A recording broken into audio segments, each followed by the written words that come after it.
BBOR, Black Box Online Radio, coming to you from West Virginia at heart and from around the globe. And hello, Nedheads. Hello, Black Box Battalion. Today is Friday, another Cooper Friday. Welcome to the show. How's everybody doing? On Fridays, I talk to you guys about D.B. Cooper, the man responsible for the only unsolved skyjacking in U.S. aviation history. And in this episode, I will be looking at the criminal profile for D.B. Cooper created by Vincent McConnell, responding to the newest episode of the D.B. Cooper Sleuth channel, and of course continuing with the Cooper Profile segment, which is all about the psychological profiling of skyjackers. And you guys know the drill. You can hit the like button if you want, subscribe if you haven't, and drop a comment down below if you have something to say about D.B. Cooper. For larger things, you can send them to me at blackboxonlineradio@aol.com. And I am your host, Box Ned. So firstly, it's my understanding that CooperCon is now underway, and when most people listen to this, the festivities at CooperCon will have begun, so I hope that everybody has a wonderful time over there, and I can't wait to hear about all the stories, all the progress, and all of the announcements that will take place, because as I understand, there will be a new person of interest that will be released at CooperCon, as well as loads of other information. So please stay tuned to Cooper Friday, as well as the Cooper Vortex, DB Cooper, Sleuth, Drew Beeson's channel, and a host of other places for updates. But a couple weeks ago, I did an episode called D.B. Cooper, the Criminal Profile, where I was discussing an episode of the Cooper Vortex where an individual named Robert Fuller appeared, and he provided a criminal profile for D.B. Cooper. I gave a response, and then there was an episode made on the Nuke channel called D.B. Cooper Criminal Profile, and the Nuke channel is run by Vincent McConnell, and I thought that perhaps he was doing a response to my video on the D.B. Cooper Criminal Profile, but in reality, he created his own. And what I have here is the criminal profile of Dan/D.B. Cooper. And I think that's a great way of calling him, a great way of referring to him as Dan/D.B. Cooper. It really covers all the bases, because of course the man who boarded the plane going from Portland to Seattle used the name Dan Cooper, and he has been mistakenly labeled as D.B. Cooper. But we use that name because it just has a little bit more of a signature to it, if you will. But yes, Vincent McConnell made his own video on the criminal profile for D.B. Cooper, what he thinks D.B. Cooper was like, and he provided me with the text of it, which I can discuss with you guys here for Black Box Online Radio's Cooper Friday. But of course, I invite everyone to check out his original video on the channel Hoax, Nukehoax.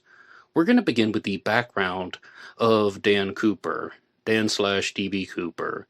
Dan Cooper was an alias chosen by an unidentified man who hijacked Northwest Orient Airlines Flight 305 on November 24, 1971. The offender claimed that he was in possession of an improvised explosive device and demanded $200,000 and 4 parachutes, 2 primary and 2 reserves. But of course, we're going to call them the 2 fronts and the 2 backs. Somewhere north of Portland, Oregon, the offender exited the aircraft and has never been seen or heard from again. This case remains the only unsolved skyjacking in U.S. aviation history, and despite an extensive investigation, a few possible clues to his identity or his fate have never surfaced. I mean, they have ever surfaced. And, I mean, that's the honest answer, is there just isn't a lot of evidence. We have the $6,000 that was found at Tina Bar in 1980, but other than that, items that have directly come from the plane, from Flight 305, have mostly not surfaced. But I'm sure all of you guys are wondering, well, what really is going to go into this particular profile? Let's look at the physical characteristics. Witnesses describe the offender as middle-aged, and based upon a rough understanding of the known observations of this offender, he was somewhere between 40 and 50 years old on the night of the hijacking. And Vincent was going into some things on his channel where he was actually estimating that Cooper was in his late 40s. And I know that this is all subjective. It's not like anybody had any definitive proof on what Cooper's age was, but I am way more expansive if we're going to talk about between ages 40 and 50. I will go as low as 35, really, and I'll go as high as 59. And you might be wondering, is that because of the D.B. Cooper suspect, Milton Vordahl? And the answer is yes, absolutely. Because Milton Vordahl came into the vortex several years ago, even before I was in the vortex. But I had the chance to look at his photos as soon as he was announced. Some guy's like, hey, check out this D.B. Cooper suspect. Don't you think he resembles one of the composite sketches? And Milton Vordahl was 56 years old when he had his passport photo taken. He would have been 58 years old at the time of the skyjacking. And I do see the resemblance. And I do see how a 56-year-old man can look considerably younger. I mean, I think that he perhaps could pass for late 40s, as well as some of these other suspects that get discussed in their mid to late 30s. So I have a much more expansive range for D.B. Cooper's age, 35 to 59. But if I hadn't had that experience with Milton Vordahl, I probably would have put Cooper's age as much lower. Some of the witnesses pointed to his swarthy complexion, indicating that he had some form of olive skin, some form of an olive skin tone of an unknown intensity. Because of the swarthy complexion, it remains in dispute today. It was likely subtle. The offender may have had Hispanic or Mediterranean heritage a generation or two back. No potential suspect should be excluded because his skin is too pale. His lighting and other factors may have influenced this opinion, and I am so glad that Vincent brought this up. I mean, Vincent has a very sharp eye for these things, but when D.B. Cooper was on the plane, it's an interior. It's going to have dim lights. You're not going to see somebody the way you would in direct sunlight if they were standing in the noonday sun in the desert, wearing a pair of sunglasses versus sitting in seat 18E wearing dark sunglasses. Yes, his features may have appeared darker because of the lights on the plane. Nobody should be excluded because they didn't have olive skin. And also, this doesn't mean we should throw ourselves towards suspects who may have had some Native American heritage or Latino heritage. If anything, this just goes to show that it doesn't provide a whole lot of information about D.B. Cooper's ethnic background, and the way that we could learn more about his ethnic background is if we had a stronger sample of DNA, but that may or may not exist. Let's keep going. The offender was inadvertently described as unattractive or homely by the witnesses, who used attractiveness of possible suspects shown to them by the FBI to judge their likelihood as the identity of the elusive Cooper. This offender had a remarkably small nose and a prominently protruding lower lip, based on the descriptions from flight attendants who had seen him. You heard the words they used to describe Cooper, unattractive or homely. Now this is quite odd because before the D.B. Cooper case, if I had read the word homely, I wouldn't necessarily have thought that was a bad thing or that is something that would be partnered with unattractive in any way, but there it is. But this is something that Ryan Burns does want to bring up frequently on the D.B. Cooper Sleuth channel, and that is that Cooper was reported to have been an unattractive man. The flight attendants were very adamant about this. He was unattractive, and even in that most recent episode that I'll talk to you guys about later, he was talking about this thing with the protruding lower lip, that something was very noticeable about D.B. Cooper's lower lip. It really stood out to the flight attendants who were up close and personal with him. And I mentioned this on the last Cooper Friday. This isn't just looking at a drawing. This isn't just looking at the composite sketch the way that we have to do now. When you're talking about flight attendants such as Tina Mucklow and Florence Schaffner, they were up close and personal with Cooper. Tina Mucklow sat next to him for hours, and this is something that was very noticeable, and they also referred to him as unattractive. And Pat Boland has shared some of this on Facebook, that anytime somebody is proposing an attractive Cooper suspect, he's most likely not the guy. But this is a criminal profile, so it is going to talk about things like the physical characteristics right there, and also we have the psychological aspects that you might find in a more conventional psychological profile, and I have some episodes about that here on BBOR. Lifestyle and psychological profile. This offender can be seen as an individual with a propensity for high-risk-taking behavior. Well, I agree with that. I mean, clearly, Cooper took high risks. The nature of his offense was highly dangerous and a series of actions with an overwhelming statistical likelihood of apprehension, injury, or death. Yes, Absolutely. And I think Vincent said some of this in his episode, that Cooper is the only unsolved skyjacking in commercial aviation history. That means that everybody else was caught. Everybody else was identified. Only Cooper got away with this. So this really goes to show you that there was an enormous risk with this. Cooper took an enormously high risk with the skyjacking, and he got away with it. So absolutely, I think he had a propensity to do things that were very risky, high risk-taking behaviors. The nature of his offense was seen as highly dangerous in a series of actions with an overwhelming statistical likelihood of apprehension, injury, or death. The offender sat for several hours in close proximity to what he claimed was a functional explosive device. And, we don't know 100% if the bomb were real or fake. I do have a follow-up from last week's episode, and this relates to something that was shared on the video D.B. Cooper, Genius or Dimwit by John Lorden, and he said something that I think is very valuable to these discussions. And John Lorden was saying that if this were a real bomb, Cooper would have thrown it out of the plane. If this bomb were not functional, the briefcase bomb, then he may have tied it to his apparatus, secured it to his harness or to some part of his clothing. I use the term apparatus, some part of the apparatus.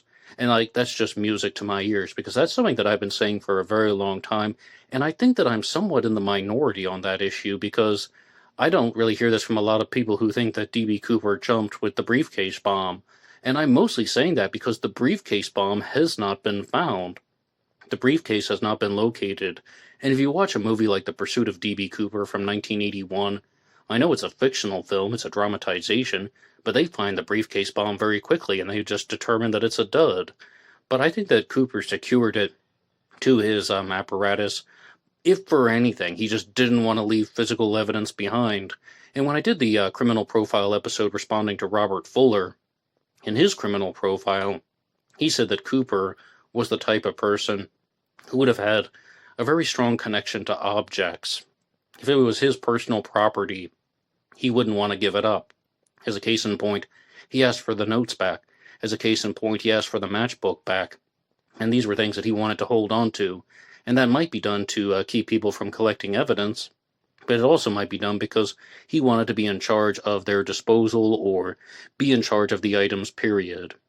But let's keep going here. So when D.B. Cooper's demands were met, the offender jumped from an aircraft in flight, relying exclusively on parachutes supplied to him by law enforcement. And that's a very big risk again. I mean, as you guys all know about the dummy chute, but the fact that D.B. Cooper jumped with the parachutes that were supplied to him, that means that he didn't bring his own, to the best of our knowledge, although some people insist that he did in the mystery bag, but he didn't bring his own parachute, and he didn't have, something to jump with that was his own gear. That means that he couldn't have inspected it before he had started the skyjacking. When he got on the plane going from Portland to Seattle, he didn't know what they were going to provide him with. He didn't know what types of parachutes they were going to give or what was going to happen. A very big risk. But it's also something that I think Cooper really demonstrates on the plane, and that is that he's keeping it simple. I know that this was meticulously planned, or I should say I believe that it was meticulously planned, but he's keeping it simple. He's really bringing a small amount of gear with him because he's just trying to reduce the bulkiness. And I think he got the idea from Paul Sini, looking at how bulky and cumbersome Paul Sini was getting on the plane with a shotgun, a black mask, and 60 sticks of dynamite. And I mean, I just really think that Cooper was trying to minimize all of that. But he did take a risk. And there is one more follow-up from last week's episode about John Lorden's Genius or Dimwit video. And John Lorden made the comment that he thought it was extremely odd that D.B. Cooper would jump without goggles or without some type of facial protection. Of course, D.B. Cooper had the sunglasses, but I don't think that counts as facial protection. Instead, I think that some people make their D.B. Cooper videos as a one-off, the way that John Lorden did, and they are not under the impression that D.B. Cooper had a mystery bag. And we don't know what was in the mystery bag, but that is one of my top guesses about what was in the mystery bag: goggles or some type of eye protection, but most likely a pair of goggles was in there. He could have also had things like gloves. Some people suggest a gun, and I'll mention the book Into the Blast by Skip Porteous and Robert Blevins later. They said a shovel may have been in the mystery bag that could be used to bury the parachute and the briefcase. But I digress from that. Now let's keep going here. The offender may have been a regular or occasional drug user. Witnesses reported that at numerous times during the offense, Cooper offered them Benzodrex, a pharmaceutical stimulant, which he was ingesting throughout the duration of the events in question.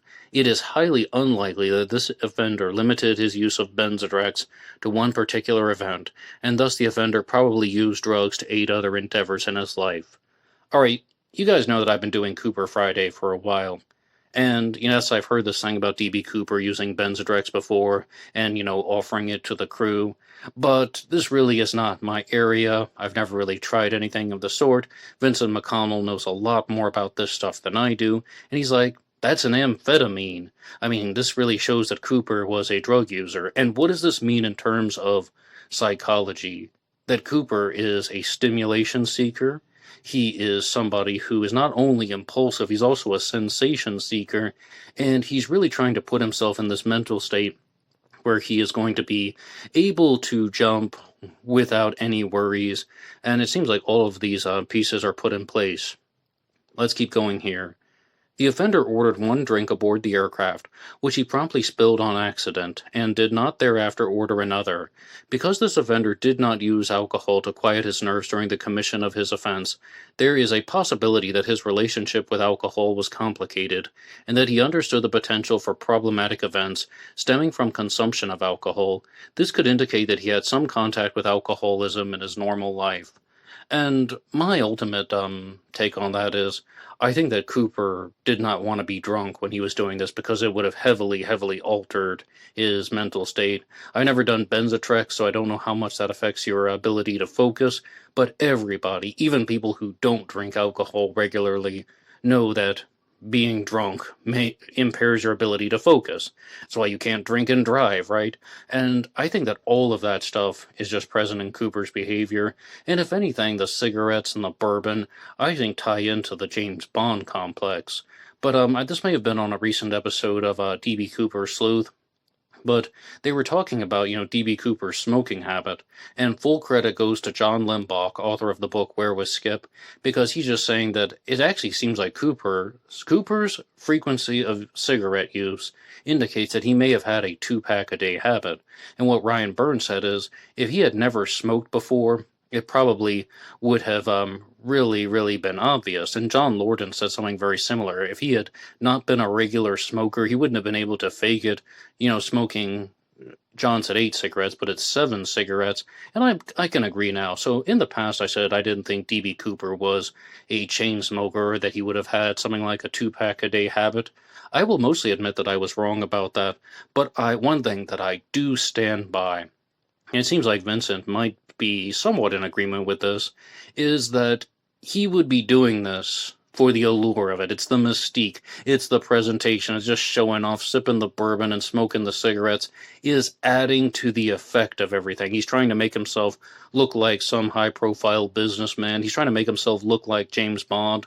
But in reality, I don't think Cooper was any of those things.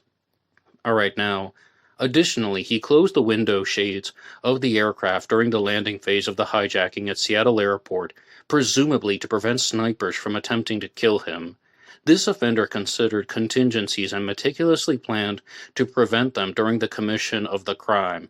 There is a present possibility that this offender was a gambling man, which can be assumed from his high-risk-taking behavior and his fixation with money. He attempted to provide a generous tip to the flight attendant Tina Mucklow, which was refused, and he showed a determination to succeed and escape with a score despite the overwhelming odds of his capture, injury, or demise. Well, if I hadn't been working through the book The Skyjacker by Dr. David G. Hubbard, I would most likely agree with that he may have been a gambling man. I mean, gambling is right up there with risk-taking and sensation-seeking, and some people even think that he took the money and went to Vegas and turned it into casino chips, but I wouldn't be convinced at all that that would keep it out of circulation. Instead, I think there's insufficient evidence to say that Cooper was a gambling man. The majority of skyjackers don't necessarily participate in gambling, and mostly gambling is left out of the book The Skyjacker. If anything, they're dealing with people who are not at rock bottom in their life, but they think they are at rock bottom, and they're committing the skyjacking as a way to escape their particular lives. And also, I'm going to talk about this in the Cooper Profile segment today, so please stay tuned. They're doing it because they want to commit the crime in a non-confrontational way. So I would say there's insufficient evidence to say that Cooper was a gambler. Now the next line. Cooper appears to have suffered from a notable nervous disposition. He was quiet and vigilant throughout the commission of the offense, and at times remarked that he was concerned that he was concerned others on the aircraft were air marshals. He sat near the rear of the aircraft so that nobody could approach him from behind. He kept the commission of this crime extremely well concealed, as no passengers on board Flight 305 were aware that the aircraft had been hijacked until they deboarded in Seattle, before the aircraft returned airborne in preparation for the jump. Oh yes, and Eric Eulis even remarked about this in one of his recent live streams, where he thought that if Cooper didn't get the back row, he wouldn't have committed the skyjacking. Why did he choose November 24th? Maybe it was one of the only days when he could get the exact seat that he wanted. Maybe he had flown on other flights doing the Portland to Seattle route, using different names, maybe disguises, and that was just the day. But of course, a lot of that is very, very speculative. Now, all of this stuff in regards to nervousness, I think it's real. I think Cooper was aware of his surroundings, and that could be a type of connection towards something in the world of military training. And I think, though, that Vincent has really zoned in on two particular things, on two particular aspects of the case, and it really relates to the facial features of D.B. Cooper. And it's that Cooper had the protruding lip that I was talking about, and also the size of his nose. For example, there's a D.B. Cooper suspect that comes up very early on in these discussions, named Ted B. Braden. He is the subject of the book Paratrooper of Fortune by Drew Beeson, and Vincent is mostly saying, Ted Braden just doesn't have the facial features to have been D.B. Cooper. He did not have the protruding lower lip, and he doesn't have the nose shape. He has a very large nose. And I think the only thing that justifies this is that Ted Braden looks very different from different angles. Even if you look at the cover of Drew Beeson's book, Paratrooper of Fortune, you can see that Ted Braden does have a resemblance to Composite A, and his nose looks smaller. In one of the most famous photos of him, yes, his nose does look big, but he really does have resemblances to Composites A and C, and possibly Composite B, depending on the angle. So, Ted Braden is, of course, still in the mix. But I think that he shouldn't definitely not be eliminated because of that. And if you do watch Vincent's video, he's going to go into a lot of other things about, could D.B. Cooper have been Special Forces? Could he have been coming from a type of military background and so on? But we'll see. And I invite you to check out the video Criminal Profile for D.B. Cooper on the Nuke Hoax channel run by Vincent McConnell. I do thank him for the text here. Don't want to give everything away because I want you guys to watch Vincent's video as well. And speaking of videos, I told you that there is a new one available on the D.B. Cooper Sleuth channel run by Ryan Burns. Ryan is absolutely excellent at everything that he does. And he did another reaction video to Decoded with Brad Meltzer, which was an older video, and by older I mean Ryan said that it came out in 2011, and it was a TV episode, and they mostly focused on a different D.B. Cooper suspect named Kenny Christensen. But of course, you guys know all about Kenny Christensen. You've heard everything about Kenny Christensen. If you haven't, I have 3 episodes covering his material. One of them is a standalone suspect profile episode. Another one is a book discussion on Into the Blast by Skip Porteous and Robert Blevins. That's the book that lays out the case for Christensen being D.B. Cooper. And I've also done an interview with Jeremy Berthiaume, where he has talked about all the reasons why he thinks his suspect, Kenny Christensen, was D.B. Cooper. Lots of things to explore here on Black Box Online Radio. And as always, you can hit the like button and subscribe if you want to follow along with these D.B. Cooper discussions. So my biggest takeaways from this episode of Decoded that Ryan was reacting to was 2011 was a very different time.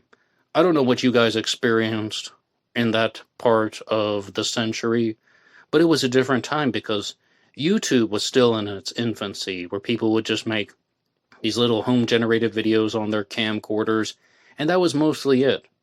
And of course, we had the upcoming presence of studio-generated content being uploaded online. But what we really didn't have at the time was people going in depth, doing real deep dives into these true crime cases and unsolved mysteries, the way that Ryan Burns has, or the way that Eric Eulis has, and just sharing all of their findings online, and people who have actually followed the material, as opposed to a panel of more or less blind experts who are just really, really fascinated with the case, but they haven't spent decades examining the subject material. And two of the quote-unquote expert witnesses that were brought in to assist the panel were Ralph Himmelsbach and Robert Blevins, author of the previously mentioned book Into the Blast. And again, Ryan was very good at calling out all of the disinfo that was shared. They even talked about D.B. Cooper sitting in seat 18C when he was 18E. Ralph Himmelsbach was saying that he was the top FBI agent on the case, assigned to the case and all that. And as we know that stuff is untrue, that he was nothing of the sort. But this also really is something that we haven't talked about too much in 2011, but we're very aware of it now, that these types of shows are just made for the general public.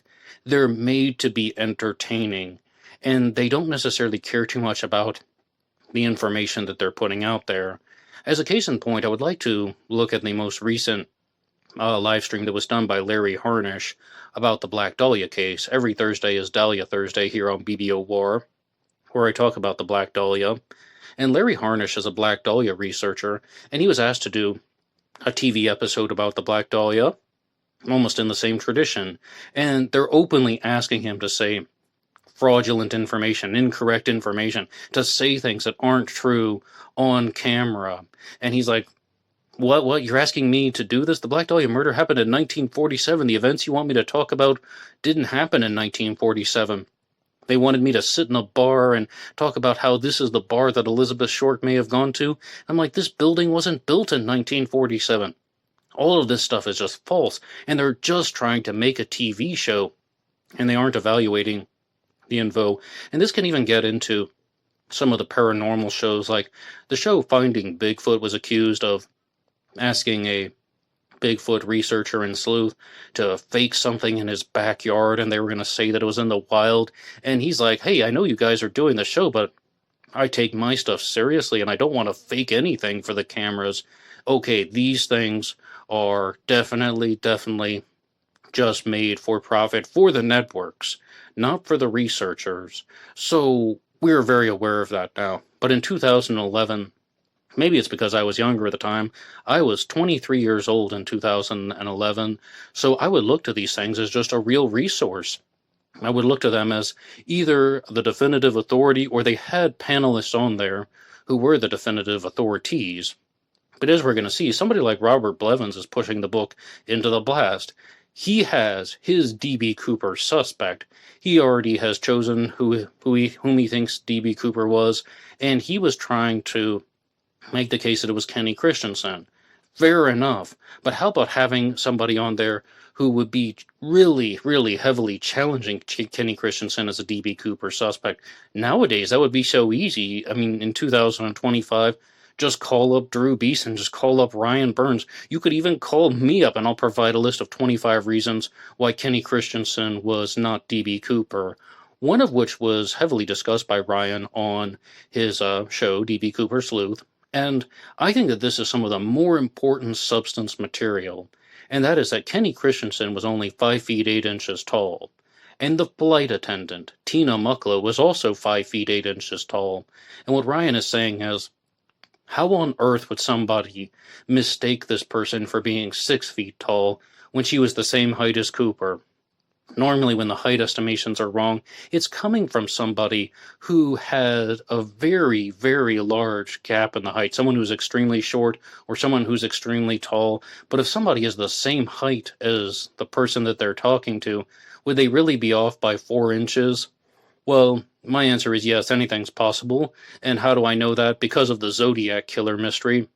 I mean, we have sightings of the Zodiac Killer at 5 feet 8 inches tall, 5 feet 10 inches tall, 6 feet tall, 6 foot or better. We're going to throw that in there. So it really is completely out there. But, this really isn't sitting right next to a person, shoulder to shoulder with somebody, and then just trying to evaluate their height or thinking about how tall they were. And Ryan brought up all these other examples of people who were saying that Cooper was 6 feet tall, 6'1", and so on. So that would be a strike against the previously mentioned Ted Braden, who was 5 feet 8, maybe 5'9", and then in one of his prison records from later in life, he's actually listed as 5 feet 6 inches tall. So that would be a legitimate strike. The nose, all right, I can get by that, but the height, that might be something worthy of a strong consideration or something for us to keep in mind. Some of the other things, though, that they were doing on this show, Decoded with Brad Meltzer, were that they're going into some type of attic that Kenny Christensen had in his home, and they found a hiding space. Underneath some foam in the attic, there was a compartment that could have been used for hiding things. But of course there's nothing in it, and they're like, wait a second, even though there's nothing in this, it would have been a good place to hide money. And I'm just thinking, so what's your point? You have absolutely nothing to say and nothing to share, and you didn't find anything. And ultimately, that's the way that these shows operate. They always act like they're going to get real close to something, but in the end, they don't find it. And overall, I mean, it's definitely an eye-catching presentation. I think that if I were to watch that episode of Decoded with Brad Meltzer from 2011 straight through without any of Ryan's commentary, I would probably pick up on a lot of mistakes that they had, but also I don't think I would be bored for a second. I think it would be very engaging because networks like the Discovery Channel and the History Channel, the previously mentioned Animal Planet, all of those mainstream networks do put out engaging and entertaining content. But do they care about the facts? Not at all. They're just trying to make an entertaining TV show. And if you want to do that, that's fine. You just have to be accurate. You do have a responsibility to be accurate if you're telling people that it's accurate. If you want to just make a fictional show, like we talked about the movie The Pursuit of D.B. Cooper from 1981, that's a fictional movie. Go for it. Do what you like with that. Just don't insult any of the real living people who didn't do anything wrong. So, if you have any comments about D.B. Cooper's height, and you think you have any comments about his physical appearance, I would love to read them. You can put your ideas in the comments section down below. And you guys already know that I told you about the Zodiac Killer and the Black Dahlia. This show comes to you Monday through Friday, talking about unsolved mysteries. Every Monday is Zodiac Monday here on Black Box Online Radio.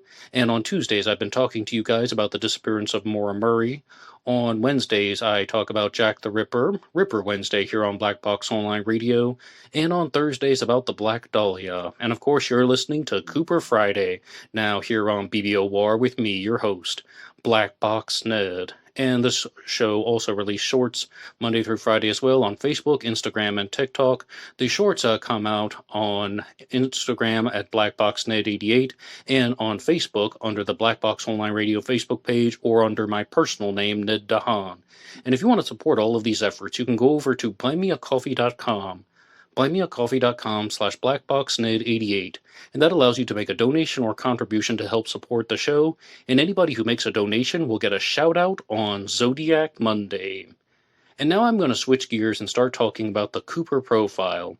I should just say, welcome to the Cooper Profile segment, which is what I mostly use to conclude the episodes of Black Box Online Radio.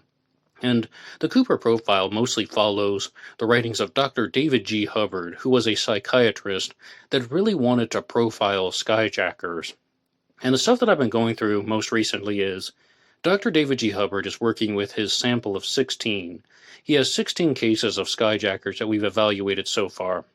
And some of the commonalities that he noticed in last week's Cooper profile were that, number one, it appears that there is this type of relationship where the father was very aggressive toward the mother, even when he's forcing her to do sexual things. Then the mother would badmouth the father to the son, just say all these terrible things. Your father's a bad person. Your father does this. Your father does that. And the son grows up inheriting certain aspects of his mother's personality. And that's the stuff that I was exploring in the most recent chapter. Another really interesting aspect of the behavior of skyjackers is many of them had little sisters. The majority of the people that were analyzed for this specific segment had younger sisters. And part of me wants to be like, oh, wow, that's really interesting. But at the same time, I'm still aware that a lot of the skyjackers are not the oldest. They're not the youngest. They're middle children. They're maybe the second born out of a large group or the third born out of a large family. So, I mean, having younger siblings, it's going to be a 50-50 chance, whether it's a boy or a girl. It may have just worked out that way. But what's truly interesting is that the skyjackers that were studied by Dr. David Hubbard really did not want to talk about their younger sisters. They were very, very adamant that they just didn't want to speak about them. Even when they were pressed, they didn't want to talk about any type of relationship with their little sisters. And it is quite odd because they all of them who had younger sisters had no problem talking about other female relatives. They had no problem sharing other experiences. And Dr. David G. Hubbard mostly thought that there was a twofold reason for this. Number one would be that he's trying to act as a protector, even though he is a criminal and he's being questioned by a psychiatrist for committing a botched skyjacking, an unsuccessful skyjacking. These are the skyjackers that were caught, and that's why D.B. Cooper is the only successful skyjacker. But the other one that was noticed by Dr. David G. Hubbard is that it seemed like skyjackers actually had a certain sympathy for their mother. I mean, the mother's telling them all these things about, oh, the masculine figure in your life is doing bad things. All right, well, I'm not going to do bad things to the younger female in my life. Being a protector and sympathy for the mother.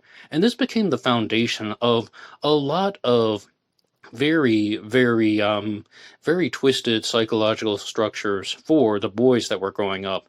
Out of this group of 16, 15 were male and 1 was female. The female one was Gladys, if you remember. And what would happen is, there's a very interesting dynamic that happens when children are born, right? You may have heard about this, about how some people insist upon this, that when a kid grows up, they bond more with the parent of the opposite gender. We have the mama's boy and daddy's little girl. That happens very frequently, right? Now, I don't think that that's a perfect science, but one thing that was observed by Dr. David G. Hubbard with these 15 male skyjackers is, in almost all of them, the father is present through a portion of their life before he dies, deserts, or is rendered incapacitated. And what happens is, the father, or the male figure in their life, demands loyalty, expects loyalty. He's thinking, he's my son. He's going to be loyal to me. He's going to be on my side with everything. But what did I just tell you? The mother's bad-mouthing the father the whole time. Your father's a terrible person. He does this. He does that. So the son begins to side with the mother on issues, and the father not only views this as a type of betrayal, he views it as something that is not masculine. You're a boy, you should be with your father. You're a boy, you should support your father. You're a boy, you should be on the father's side. He views that as something that is not masculine. So the boy grows up actually living out some of the behaviors of his mother. And this gets into some of those real Freudian things about how it's recreating the actions and behaviors of the parents. The mother is physically and sexually abused by the father. In many cases of the skyjackers, the boy was sexually abused by an older female, again, recreating the behaviors of the mother. Mother abused by the father, someone who is the more dominant member, so the son is put in situations where he is abused by more dominant women. And these were some of the really fascinating things in the chapter, and that is that with many of the male skyjackers who were married, the wife was purported to have been the more dominant partner, and not only that, she also proposed marriage to him. She proposed that they get married. And then once they were married, she would develop a form of emotional abuse where she would even tell him things like, just like the father said, you're not masculine, you're not strong, you're not even good in bed, I don't like having sex with you, all of that stuff. And there were also cases when the female wife would cheat on her husband. So with skyjackers, I cannot get over this. The psychological profiling of skyjackers is so different than the psychological profiling of serial killers, because the serial killer is more or less a young boy who wants to act out trauma. Like, he wants to export his childhood traumas onto other people. The whole concept of a child who's living in a man's body and he is without love and he just wants to unleash destruction because he was not loved as a kid. The child who is not embraced by the village will burn it down to feel its warmth. All of that stuff. But with skyjackers, it's all done indirectly. Many skyjackers are reported to have been meek, passive, timid, agreeable, compromising. Those are the things we talk about on the Cooper profile. But in the most recent chapter, Dr. David G. Hubbard was talking about they don't necessarily want to brutalize women the way that a serial killer would. Yes, they've had bad experiences with women. They've been abused by women and by men. But they don't want to kill the person. They don't want to unleash murderous rage on somebody. They don't want to dismember somebody's body and throw their organs around. They don't want to steal their organs like Jack the Ripper. They don't want to surgically bisect them like the Black Dahlia Avenger. They actually just want to be in control. They want to use the plane as a form of escape. Because Dr. David G. Hubbard is very clear about this. He says in certain instances, when the skyjacker would get pushback from the crew, he wouldn't fight back. He wouldn't resist. In one instance, somebody slammed a door in his face, and he's like, okay, whatever, I'll go back to my seat. And then in one instance, somebody had a gun, and he pointed it at a flight attendant, and she said, don't point that gun at me. He's like, okay, I won't point the gun at you. They're obedient, they're submissive, they're passive, and agreeable. And all of this stuff stems from these relationships with the mother and father, according to this type of Freudian layout. But I think that is something that really, really represents a lot about the mental state of a skyjacker like D.B. Cooper. It's not about just hurting people in the most damaging way possible. It's not about hurting people in a covert way, like mass shooters might be trying to hurt as many people as possible. The serial killer might be trying to hurt people discreetly so they can keep on killing and then hide in the shadows until they want to reveal it. With the skyjacker, they just want to be in control of the plane and to have the plane go to a desired destination. And they have no problem taking orders. I mean, this person is holding a gun and pointing it at a woman. He could have just as easily said, oh, well, do what I say or I'm going to kill you. No, he doesn't want that type of negativity and destruction in his life.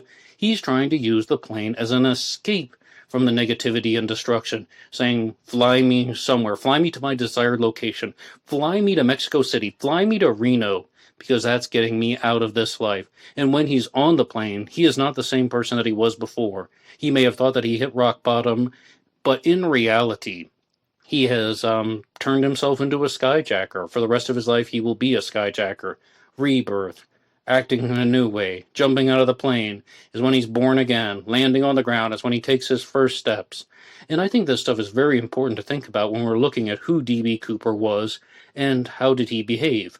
Somebody who was not the oldest in his family, not the youngest, somebody who may have experienced sexual abuse from an older woman when he was a child, somebody who had a relationship with a woman where she was the dominant figure and he was submissive, someone who felt that he was taken advantage of by the woman, somebody who is not directly trying to hurt any of the people who were around him on the plane. That was not D.B. Cooper's intention when he got on the plane. He just wanted to be in control of the skyjacking. And also, maybe he had younger siblings, maybe a younger sister, and that he viewed himself as a protector and as somebody who was trying to do things for the benefit of his mother. So these will be very important things when we're looking at suspects in the future. Thank you so much for listening to this week's Cooper Friday.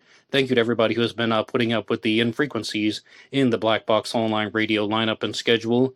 As many of you know, I'm always coming to you from West Virginia at heart, but I am actually in the Philippines right now, and we had a super typhoon last week that took out all the power, and I was discussing this on the recent Cooper Friday about how I was just illuminating the room with a glow stick, but thankfully the power has been restored, and I'm just back home, back to normal, and that definitely is a great sigh of relief.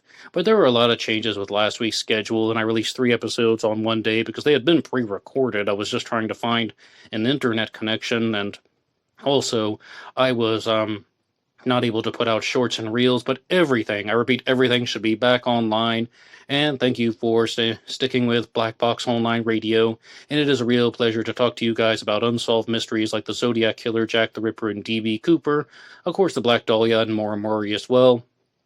And you guys know where to write the show, but you can get this program for free downloads anywhere you get your podcasts, including Apple Podcasts, iHeartRadio, and Spotify, under the names Black Box Podcast or Black Box True Crime. And you can also get the images going by on the screen available at True Crime Designs on Facebook, and that's a page that I invite you to follow. And other than that, I will just say, have a good weekend, and I'll see you on Monday for a new episode about the Zodiac Killer. Everybody take care. Until next time.